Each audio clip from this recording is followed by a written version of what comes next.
타이틀이 여러분 저의 마음에 저의 생각의 타이틀입니다. 다 같이 한번 보겠습니다. 시작. 약한 목사 그러나 아직도 포기하지 않으시는 하나님. 할렐루야. 자, 오늘 본문 두 가지를 볼 텐데요. 하나는 히브리서 10장 36절과 또 고린도후서 12장 9절 보겠습니다. 자, 먼저 히브리서 10장 36절 시작. 너희가 인내가 필요함은 너희가 하나님의 뜻을 향한 후에 약속하신 것을 받기 위함이라. 수요일 본문이었죠. 자, 그러면 또 고린도후서 시작. 내 은혜가 내게 족하도다. 내 능력은 약한 데서 온전하여 진다. 아멘.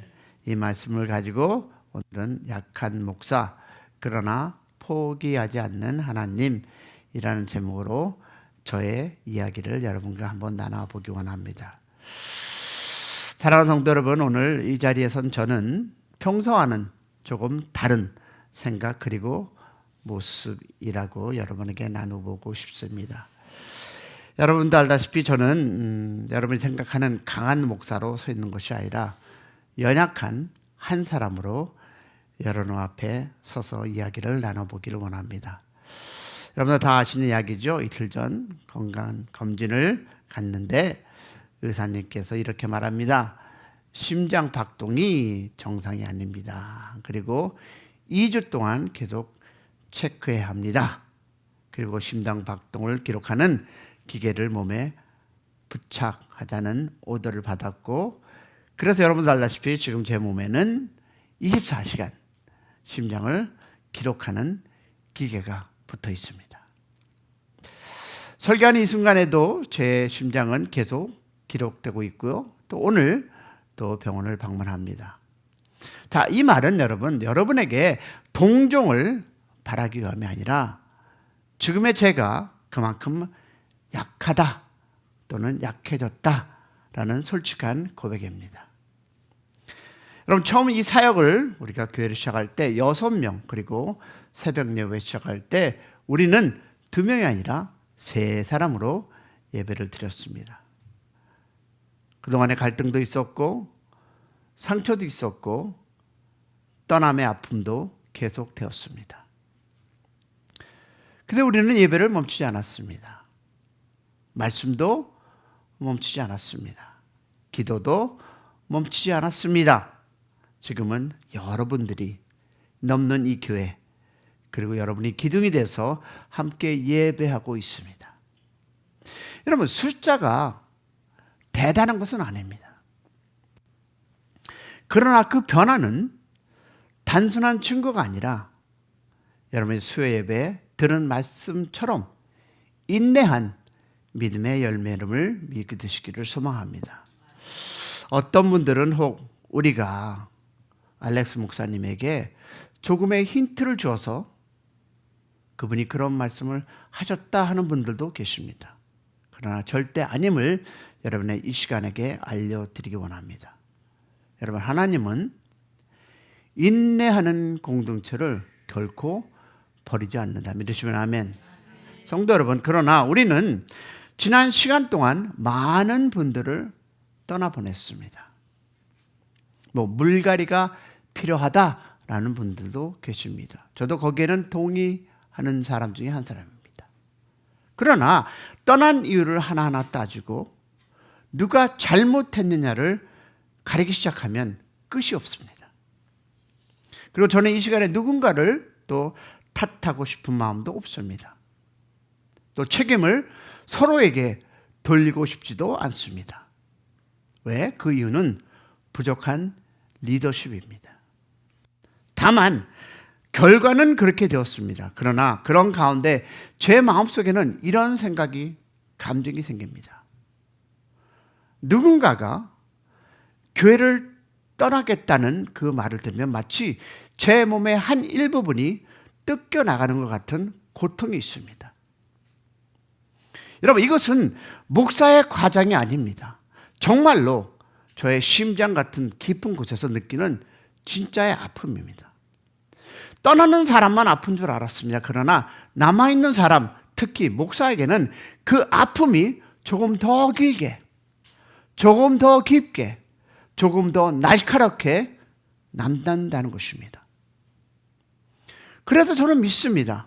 이 아픔의 시간도 하나님이 우리 교회의 인내를 가리키는 시간이라고 믿습니다. 할렐루야.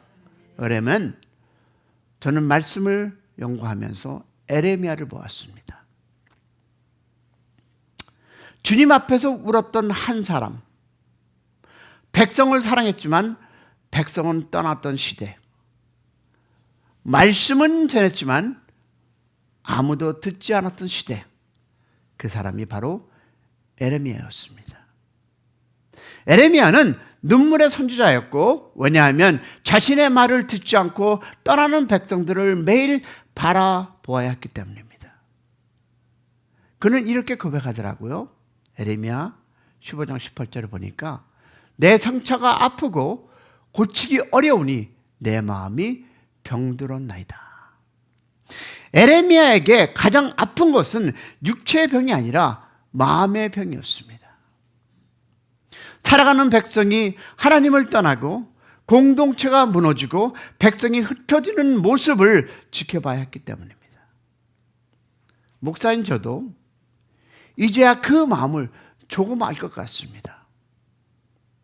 어떤 날은 몸이 아프기 전에 마음이 먼저 아픕니다. 어떤 날은 여러분 말씀을 준비하기 전에 눈물이 먼저 나옵니다. 어떤 날은 설교보다 하나님의 위로가 더 필요했습니다. 에레미야가 백성을 향해 그 울었던, 저도 여러분을 향해 마음 깊이 우는 시간이 있었습니다. 그러나 에레미야가 그 자리에 그냥 멈추지 않은 것처럼 우리도 멈추지 않기를 주님의 이름으로 소망합니다. 왜냐하면 인내가 필요한 이유는 여러분 히브리서가 얘기하고 있습니다. 오늘 본문을 보니까 히브리서 10장 36절에 우리에게 분명히 얘기합니다. 너희가 인내가 필요함은 하나님의 뜻을 향한 후에 약속을 받기 위함이라. 할렐루야. 여러분 인내는 선택이 아니라 약속을 받기 위한 필수 조건입니다. 몇시는 아멘. 조금 더 기다릴 수 있었다면, 조금 더 기도할 수 있었다면 깨지지 않아도 될 관계가 저는 있었다라고 봅니다. 조금만 더 인내했더라면 떠나지 않아도 될 사람이 있을지도 모른다라는 생각도 해봤습니다. 성도 여러분, 인내하지 못하면 축복의 문 앞에서 돌아설 수도 있습니다. 믿으십니까?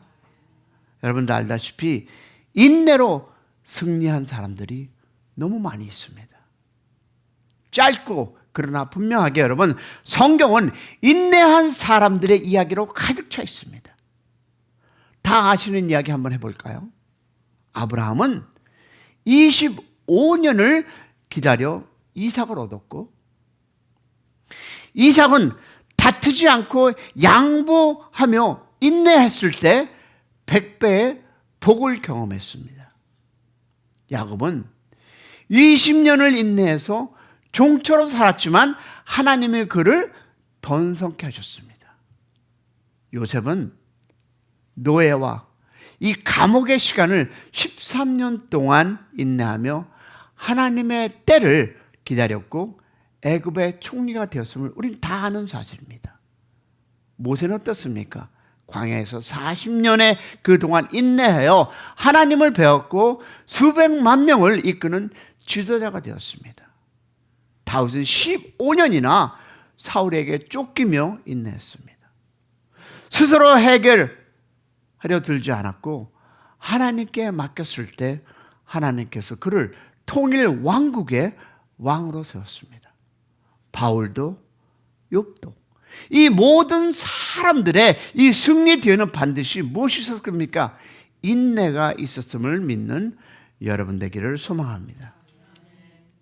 여러분도 알다시피요, 인내와 참는, 그냥 참는 것은 다릅니다. 그냥 참는 것은 목적 없이 억지로 버티는 것. 그러나 인내는 하나님의 약속을 바라보며 의미를 가지고 기다리는 것. 할렐루야. 참음. 무엇이 필요할까? 쉼을 소모합니다. 그러나 인내는 믿음을 키웁니다. 할렐루야. 우리는 그냥 버티는 사람이 아니라 약속을 바라보며 인내하는 사람이 되기를 축복합니다. 여러분, 우리 교회도 그렇습니다. 저는 알렉스 목사님의 그 설교를 들으면서 이 대나무 비유가 저에게 많은 감동을 주었습니다. 들은 얘기지만 한번 얘기해 보겠습니다. 대나무는 처음 5년 동안 거의 자라지 않는다. 저도 인터넷을 통해서 다시 한번 보았습니다.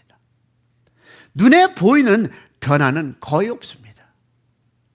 그러나 보이지 않는 영역, 그 땅 속에서는 뿌리가 아주 깊게, 아주 넓게 퍼져나간다는 것을 보았습니다.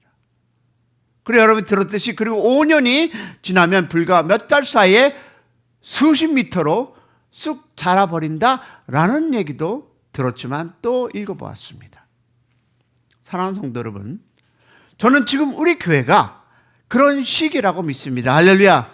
눈에 보이는 성장은 더딘 것 같지만 보이지 않는 곳에서 뿌리가 내리고 있음을 믿기 때문입니다. 할렐루야. 하나님은 인내하는 교회를 결코 버리지 않습니다. 근데 여러분, 그러나 인내의 중심에는 약한 나를 붙드시는 하나님이 있음을 믿기를 소망합니다.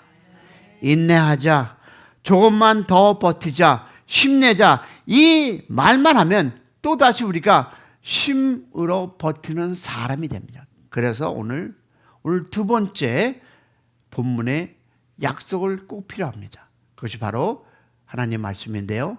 보니까 내 은혜가 내게 족하도다. 내 능력은 약한 데서 온전해진다. 할렐루야. 여러분, 인내 중심만은 강한 내가 아니라 약한 나를 붙드시는 하나님의 계획이 있음을 믿는 여러분 되기를 축복합니다. 저는 약합니다. 심장도 약하고 몸도 약하고 마음도 약합니다. 우리 교회는 작고 약합니다. 그러나 하나님은 강하시고 하나님은 포기하지 않으심을 믿는 새벽 되기를 축원합니다. 그래서 오늘 설교 제목은요, 인내하면 승리합니다 이지만 조금 더 깊이 말하면 여러분, 약한 목사, 인내하는 교회, 그러나 포기하지 않는 하나님. 할렐루야. 저는 이것이 2026년 우리가 붙잡고 갈 말씀이 아닌가 한번 기대해 보았습니다. 그러면 우리 교회가 이뤄야 됩니다.